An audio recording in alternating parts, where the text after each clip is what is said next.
1048 coming down here. Fires on the road already.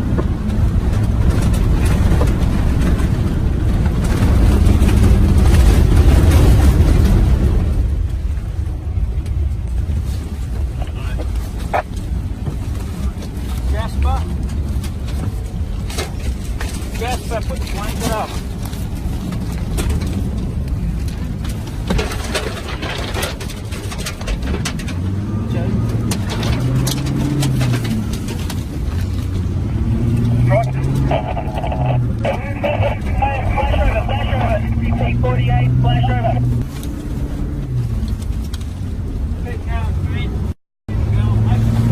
We begin in Australia, where the new year brings no relief from the catastrophe caused by bushfires. Across parts of the country's east coast, there are scenes like this. Homes and businesses reduced to charred rubble after fast-moving fires tore toward the coastline. Australian authorities estimate around 4,000 people are trapped on a beach in Mallacoota by a fast-moving fire. Residents of this resort town in the state of Victoria say the smoke was so thick it blocked out the sun and turned the morning sky pitch black. Scores of fires are burning out of control across Australia amid a heat wave which has seen temperatures exceed 40 Celsius in every state. The biggest blazes are raging in New South Wales, where 2 mega blazes have now encircled the country's most populated city, Sydney. Have you ever seen conditions as bad as this before? The south coast alight. Exploding gas bottles blowing apart a home on the outskirts of Bateman's Bay. Almost looking like a nuclear bomb as it incinerated the forest, a tiny dose of water turning into a steam. Fires burning at an emergency level. The beach became a fallout shelter. Scared residents lined up like ants across the sand as they watched the inferno roll towards them. Bringing with it new potential victims. This a battle on the outskirts of Nowra. When you have a wind shift of 180 degrees, that is a big problem. On a day of devastation, the early signs were ominous. Residents waking to a real-life nightmare. This was Bermagui at 9 a.m. As an eerie darkness descended at Bateman's Bay, the beach, usually filled with summer revellers, became a makeshift evacuation point. Thousands seeking shelter. Here, a lot of explosions. Turning Earth into Mars, it really was a scene from another world. In the town centre, the power went out, daylight disappearing from the streetscape. It just went black, just like that, just the whole sky. The fire sent a rapidly rising column of hot air into the atmosphere, which created its own weather system in the form of a cloud.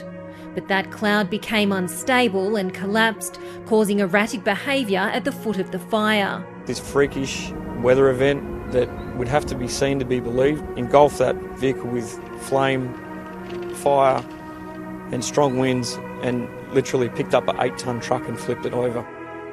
G'day.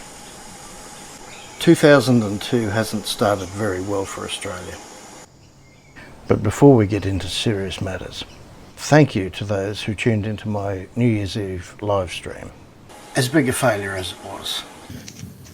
Out there is fireworks. At least I tried. Now to serious matters. I've been meaning to say this for quite a long time, and I think now is appropriate.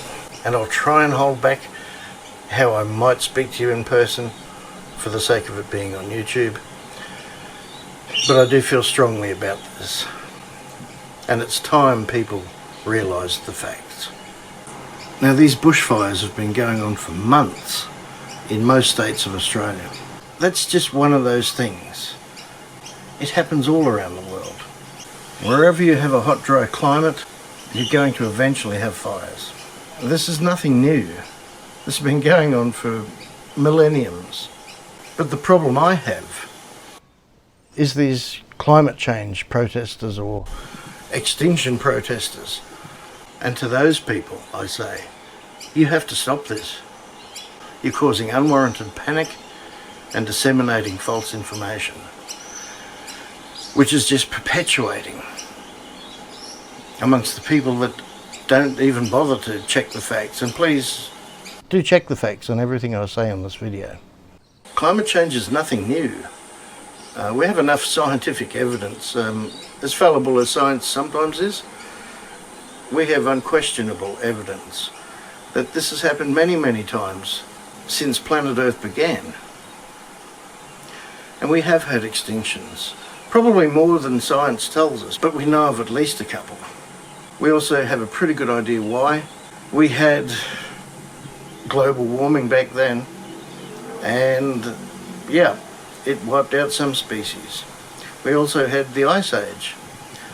There's evidence this may have been caused by a large meteorite impact, which effectively gave us what we would now call the nuclear winter, if we were to have a nuclear holocaust. The point is, when the Earth heated up, it also cooled down with time. And for those worried about the carbon, almost all scientists now agree that man-made carbon pollution accounts for about 1% of the entire problem. And shortly I'm going to tell you one way you can reduce the carbon. Now, I think all of us would be in favour of less pollution, but here's the harsh reality with that.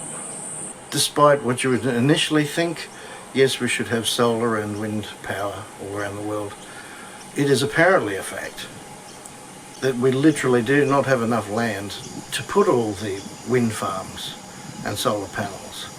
That's how much power we consume. And since we are increasing our population every year, there's less and less chance that'll ever happen. So as much as we don't like the word nuclear, there are hundreds of nuclear power stations around the world now. The designs, of course, anything man-made can fail, but the designs are vastly improved from the days of Chernobyl. Even Fukushima was a safely designed reactor, or reactors.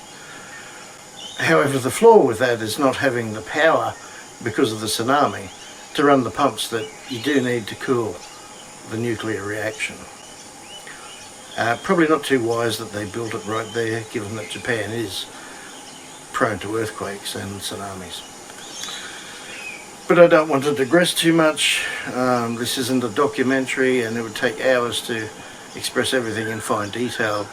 But my concern is the climate protesters aren't informed properly, or more to the point, sadly, like a lot of people are.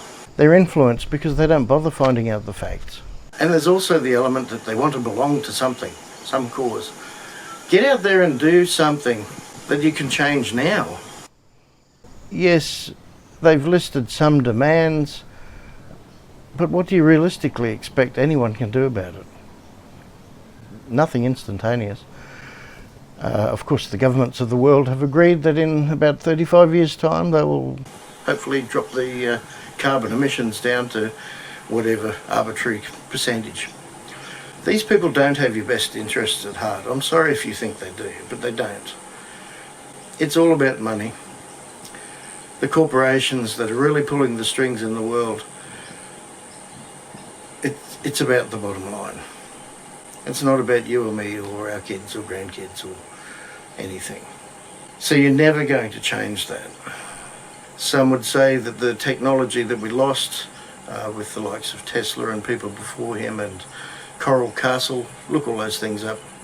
It would have been great if we had it, but we won't ever, because nobody can make a buck on it. Free energy, nobody can make a buck on it.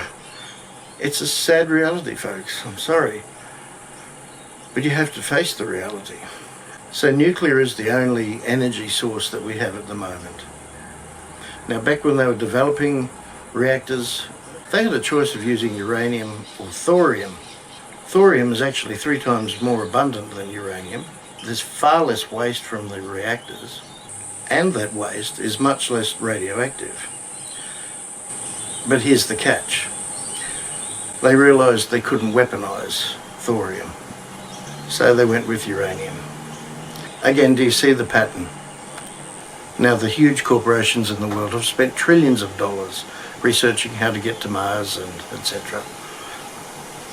Wouldn't it be nice if they poured some of that money into developing better energy sources here. So you can't just say to your governments, hit the switch and change things now, and then get back into your car or the bus and go home and wear your clothing that also makes a carbon footprint in its production, and go home and sit in the dark instead of turning on your TV or computer, which all uses power. Don't be a hypocrite. Wake up to yourselves, research the facts, and put your energy into something that can be changed. It's all well and good to say we want to change, but if you don't have a solution, which brings me back to the severe fire problem and the hundreds of fires currently burning in Australia still.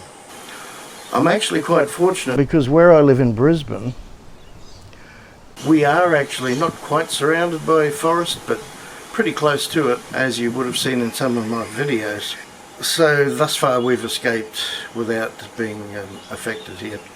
About an hour up the coast, yes, they did suffer a lot of fires, but fortunately that was contained. So I've said this for ages and I'm absolutely gobsmacked. But then again, by what I've just said, it's pretty self-explanatory. The politicians don't want to spend their money. They could be filtering off into their pockets some other way by buying practical things like water bombing aircraft. I don't mean the helicopters that drop like a rainwater tank of water here and there. I mean proper firebombing large aircraft, such as the USA and Russia has, and some other countries. Australia needs it, but we're right up there in the number one priority of who needs that sort of thing. But what do? They have little helicopters and little token aircraft that drop a little sprinkled rain. It's depressing. People don't do anything about it that can. What can you and I do about it? Not a lot. We just need to accept the fact that nobody gives a shit about us. The people that can do anything about it. Protest about things that can be changed now. Okay, so what is the solution? See those things around me? They're called trees. They're not just there for decoration. If you're like me, you were taught in primary school, like early school, that trees absorb carbon dioxide, and they do it exceptionally well. And science has also proven that way back when CO2 levels were obscene, eventually the trees absorb that. So what you can do now is plant more trees. And if you're going to protest anything, protest about the companies that cut down so many trees. I know people have been doing this for a long time. That at least makes sense. People call them greenies. That part makes sense, because without trees, they're like the lungs of Earth. Not just trees, but plants as well. So there's a solution. Get the ball rolling on that instead of causing people horrendous delays that need to go to the city or wherever you're protesting. Because you're endangering lives and you're not creating a solution. You're part of the problem. Think about that. Cheers.